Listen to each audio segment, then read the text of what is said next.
Welcome to Shalini ಕೈಪಾಕ. ಇವತ್ತಿನ ವಿಡಿಯೋದಲ್ಲಿ ಮಾವಿನಕಾಯಿ ಚಿತ್ರಾನ್ನ ಹೇಗೆ ಮಾಡೋದು ಅಂತ ತೋರಿಸ್ತಾ ಇದ್ದೀನಿ. ಮಾಡೋದು ತುಂಬಾ ಸುಲಭ, ತುಂಬ ಬೇಗ ಕೂಡ ಬೆಳಗ್ಗೆ ಬ್ರೇಕ್ಫಾಸ್ಟ್ಗೆ ಮಾಡ್ಕೋಬೋದು. ನೀವು ಒಂದ್ಸಲ ಟ್ರೈ ಮಾಡಿ ಟೇಸ್ಟಿಗೆ ಬಂತು ಅಂತ ಕಮೆಂಟ್ ಮಾಡೋದನ್ನು ಮರಿಬೇಡಿ. ದಯವಿಟ್ಟು ನನ್ನ ಚಾನಲ್ನ ಹೊಸ್ದಾಗಿ ನೋಡ್ತಾ ಇದ್ದರೆ ಸಬ್ಸ್ಕ್ರೈಬ್ ಮಾಡಿಕೊಂಡು ಪ್ಲೀಸ್ ಎಲ್ಲರೂ ಸಪೋರ್ಟ್ ಮಾಡಿ. ಇವಾಗ ಮಾವಿನಕಾಯಿ ಚಿತ್ರಾನ್ನ ಹೇಗೆ ಮಾಡೋದು ಅಂತ ನೋಡೋಣ. ಮೊದಲು ಇಲ್ಲಿ ಒಂದು ಸ್ಟವ್ ಆನ್ ಮಾಡಿ ಒಂದು ಪಾತ್ರೆನ ಇಟ್ಕೊಳ್ತಾ ಇದ್ದೀನಿ. ಪಾತ್ರೆ ಚೆನ್ನಾಗಿ ಬಿಸಿ ಆದಮೇಲೆ 2ರಿಂದ 3 ಸ್ಪೂನ್ ಆಗೋಷ್ಟು ಎಣ್ಣೆನ ಹಾಕ್ಕೊಳ್ತಾ ಇದ್ದೀನಿ. ಎಣ್ಣೆ ಜಾಸ್ತಿ ಹಾಕ್ಕೊಳ್ಬಾರ್ದು. ಇವಾಗ ಎಣ್ಣೆ ಸ್ವಲ್ಪ ಬಿಸಿ ಆದಮೇಲೆ ಕಡಲೆಕಾಯಿ ಬೀಜನ ಹಾಕ್ಕೊಳ್ತಾ ಇದ್ದೀನಿ. ಕಡಲೆ ಬೀಜನ ಹಾಕ್ಕೊಂಡು ಲೋ ಟು ಮೀಡಿಯಮ್ ಫ್ಲೇಮಲ್ಲಿ ಇಟ್ಕೊಂಡು 2ರಿಂದ 3 ನಿಮಿಷ ಲೈಟಾಗಿ ಕಲರ್ ಚೇಂಜ್ ಆಗೋವರೆಗೂ ಫ್ರೈ ಮಾಡ್ಕೋಬೇಕು. ಜಾಸ್ತಿ ಕಲರ್ ಚೇಂಜ್ ಆಗೋವರೆಗೂ ಫ್ರೈ ಮಾಡ್ಕೋಬಾರ್ದು, ಸೀದೋದ್ರೆ ಚೆನ್ನಾಗಿರಲ್ಲ. ಇವಾಗ ನೋಡಿ, ಇಲ್ಲಿ ನಾನು 3 ನಿಮಿಷ ಫ್ರೈ ಮಾಡ್ಕೊಂಡಿದ್ದೀನಿ. ಇಷ್ಟು ಕಲರ್ ಚೇಂಜ್ ಆಗಿದೆ. ಇವಾಗ ಒಂದು 3 ಸ್ಪೂನ್ ಆಗೋಷ್ಟು ಕಡಲೆಬೇಳೆನ ಹಾಕ್ಕೊಳ್ತಾ ಇದ್ದೀನಿ. ನೀವು ಕ್ವಾಂಟಿಟಿ ಜಾಸ್ತಿ ಬೇಕು ಅಂದರೆ ಇನ್ನೂ ಜಾಸ್ತಿ ಹಾಕೋಬೋದು, ಇಲ್ಲಾಂದರೆ ಕಡಿಮೆ ಕೂಡ ಮಾಡ್ಕೊಬೋದು. ಇವಾಗ ಕಡಲೆಬೇಳೆ ಹಾಕಿ 1 ನಿಮಿಷ ಫ್ರೈ ಮಾಡ್ಕೋಬೇಕು. ಸ್ವಲ್ಪ ಹಸಿ ವಾಸನೆ ಹೋಗೋವರೆಗೂ ಫ್ರೈ ಮಾಡ್ಕೊಂಡಾದ್ಮೇಲೆ 2 ಸ್ಪೂನ್ ಆಗೋಷ್ಟು ಉದ್ದಿನ ಬೇಳೆ ಹಾಕ್ಕೊಳ್ತಾ ಇದ್ದೀನಿ. ಬೇಡ ಅಂತಂದರೆ ಸ್ಕಿಪ್ ಮಾಡ್ಬೋದು, ಹಾಕಿದ್ರೆ ತುಂಬಾ ಟೇಸ್ಟು ಚೆನ್ನಾಗಿರುತ್ತೆ. ಇವಾಗ ಈ ಮೂರನ್ನು ಹಾಕ್ಕೊಂಡು ಒಂದು 3ರಿಂದ 4 ನಿಮಿಷ ಲೋ ಟು ಮೀಡಿಯಮ್ ಫ್ಲೇಮಲ್ಲಿ ಲೈಟಾಗಿ ಕಲರ್ ಚೇಂಜ್ ಆಗೋವರೆಗೂ ಫ್ರೈ ಮಾಡ್ಕೋಬೇಕು.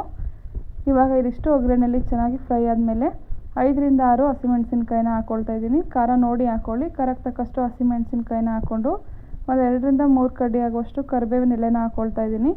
ಇದಿಷ್ಟನ್ನು ಒಗ್ಗರಣೆಯಲ್ಲಿ ಚೆನ್ನಾಗಿ ಫ್ರೈ ಮಾಡ್ಕೋಬೇಕು. ಇವಾಗ ಹಸಿಮೆಣಸಿನ್ಕಾಯಿ ಚೆನ್ನಾಗಿ ಫ್ರೈ ಆದಮೇಲೆ ಒಂದು ಅರ್ಧ ಸ್ಪೂನ್ ಆಗುವಷ್ಟು ಅರಶಿನದ ಪುಡಿ ಹಾಕ್ಕೊಳ್ತಾ ಇದ್ದೀನಿ. ಸ್ವಲ್ಪ ಹಿಂಗನ್ನು ಹಾಕ್ಕೊಳ್ತಾ ಇದ್ದೀನಿ. ಹಿಂಗು ಬೇಕು ಅಂದರೆ ಹಾಕ್ಕೋಬೋದು, ಇಲ್ಲಾಂದರೆ ಸ್ಕಿಪ್ ಮಾಡಿ. ಇವಾಗ ರುಚಿಗೆ ತಕ್ಕಷ್ಟು ಉಪ್ಪನ್ನು ಹಾಕ್ಕೊಳ್ತಾ ಇದ್ದೀನಿ. ಉಪ್ಪು ಅನ್ನ ಹಾಕಿದ್ಮೇಲಾದರೂ ರುಚಿ ನೋಡಿಕೊಂಡು ಹಾಕೋಬೋದು. ಉಪ್ಪನ್ನ ನೋಡಿ ಹಾಕ್ಕೊಳ್ಳಿ. ಉಪ್ಪನ್ನ ಹಾಕ್ಕೊಂಡು ಚೆನ್ನಾಗಿ ಒಂದು ಸಲ ಮಿಕ್ಸ್ ಮಾಡ್ಕೋಬೇಕು. ಇವಾಗ ಮೀಡಿಯಮ್ ಫ್ಲೇಮಲ್ಲಿ ಇಟ್ಕೊಂಡು ತುರಿದಿಟ್ಕೊಂಡಿರೋವಂಥ ಮಾವಿನಕಾಯಿನ ಹಾಕ್ಕೋಬೇಕು. ಮಾವಿನಕಾಯಿನ ಹುಳಿಯಿರೋ ಮಾವಿನಕಾಯಿ ಹಾಕ್ಕೊಂಡ್ರೆ ಚಿತ್ರಾನ್ನಕ್ಕೆ ಟೇಸ್ಟು ತುಂಬಾ ಚೆನ್ನಾಗಿರುತ್ತೆ. ಅಥವಾ ನಿಮ್ಗೆ ಯಾವ ಮಾವಿನಕಾಯಿ ಇಷ್ಟ ಆಗುತ್ತೆ ಆ ಮಾವಿನಕಾಯಿನ ಹಾಕೋಬೋದು. ಇವಾಗ ಮಾವಿನಕಾಯಿ ಹಾಕ್ಕೊಂಡು ಒಂದು 4ರಿಂದ 5 ನಿಮಿಷ ಲೋ ಟು ಮೀಡಿಯಮ್ ಫ್ಲೇಮಲ್ಲಿ ಇಟ್ಕೊಂಡು ಚೆನ್ನಾಗಿ ಮಿಕ್ಸ್ ಮಾಡಿಕೊಂಡು ಫ್ರೈ ಮಾಡ್ಕೋಬೇಕು. ಒಗ್ಗರಣೆಯಲ್ಲಿ ಎಣ್ಣೆ ಬಿಡೋವರೆಗೂ ಮಿಕ್ಸ್ ಮಾಡ್ಕೋಬೇಕು. ಟೇಸ್ಟು ಚೆನ್ನಾಗಿರುತ್ತೆ. ಮಾವಿನಕಾಯಿ ಹಸಿ ಇದ್ದರೆ ಅಷ್ಟು ಚೆನ್ನಾಗಿರಲ್ಲ, ಹಾಗಂತ ತುಂಬ ಸಾಫ್ಟಾಗಿನೂ ಕೂಡ ಬೇಯಿಸ್ಕೋಬಾರ್ದು. ಲೋ ಟು ಮೀಡಿಯಮ್ ಫ್ಲೇಮಲ್ಲಿ ಇಟ್ಕೊಂಡು 4ರಿಂದ 5 ನಿಮಿಷ ಬೇಯಿಸ್ಕೊಂಡ್ರೆ ಸಾಕು. ಮಾವಿನಕಾಯಿ ಸಾಫ್ಟಾಗಿ ಬೆಂದಿರುತ್ತೆ. ಇವಾಗ ಸ್ಟವ್ನ ಆಫ್ ಮಾಡಿಕೊಂಡು ಕೊತ್ತಂಬರಿ ಸೊಪ್ಪನ್ನು ಹಾಕ್ಕೊಳ್ತಾ ಇದ್ದೀನಿ. ಬೇಕು ಅಂತಂದರೆ ತೆಂಗಿನಕಾಯಿ ತುರಿ ಕೂಡ ಹಾಕೋಬೋದು. ಅನ್ನ ಹಾಕಿದ್ಮೇಲೆ ರುಚಿ ನೋಡಿಕೊಂಡು ಬೇಕು ಅಂತಂದರೆ ಸ್ವಲ್ಪ ಉಪ್ಪನ್ನು ಹಾಕ್ಕೊಳ್ಳಿ, ಬೇಡ ಅಂತಂದರೆ ಬೇಡ. ಇವಾಗ ನೋಡಿ, ಎಷ್ಟು ಗೊಜ್ಜು ಬೇಕೋ ಅಷ್ಟನ್ನು ತೆಗೆದಿಟ್ಕೊಂಡು ಅನ್ನ ಮಿಕ್ಸ್ ಮಾಡೋವಷ್ಟು ಗೊಜ್ಜನ್ನು ಇಟ್ಕೊಂಡು ಮೊದಲೇ ಮಾಡಿಟ್ಕೊಂಡಿರೋವಂಥ ಅನ್ನನ ಹಾಕ್ಕೊಳ್ತಾ ಇದ್ದೀನಿ. ಅನ್ನನ ಈ ರೀತಿ ಉದುದ್ರಾಗಿ ಮಾಡಿ ಇಟ್ಕೋಬೇಕು, ಮೆತ್ತಗೆ ಮಾಡಿದ್ರೆ ಟೇಸ್ಟ್ ಇರಲ್ಲ. ಇವಾಗ ನೋಡಿ, ಅನ್ನ ಹಾಕ್ಕೊಂಡು ಚೆನ್ನಾಗಿ ಮಿಕ್ಸ್ ಮಾಡ್ಕೋಬೇಕು. ಹಸಿ ತೆಂಗಿನಕಾಯಿ ತುರಿ ಹಾಕಿದ್ರೂ ಕೂಡ ಚೆನ್ನಾಗಿರುತ್ತೆ. ಇಷ್ಟ ಇಲ್ಲ ಅಂದರೆ ಬೇಡ ಅಂದರೆ ಸ್ಕಿಪ್ ಮಾಡ್ಕೋಬೋದು. ಇವಾಗ ನೋಡಿ, ಅನ್ನ ಹಾಕಿ ಚೆನ್ನಾಗಿ ಒಂದು ಸಲ ಮಿಕ್ಸ್ ಮಾಡ್ಕೊಂಡಿದ್ದೀನಿ.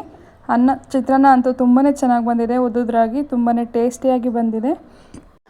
ಬೆಳಗ್ಗೆ ಟೈಮ್ ಇಲ್ಲ ಅಂತಂದರೆ ಈ ರೀತಿ ಒಂದು ಮಾವಿನಕಾಯಿ ಇದ್ದರೆ ಸಾಕು, ತುಂಬಾ ಟೇಸ್ಟಿಯಾಗಿ ಈ ರೀತಿ ಮಾವಿನಕಾಯಿ ಚಿತ್ರಾನ್ನ ಮಾಡ್ಕೋಬೋದು.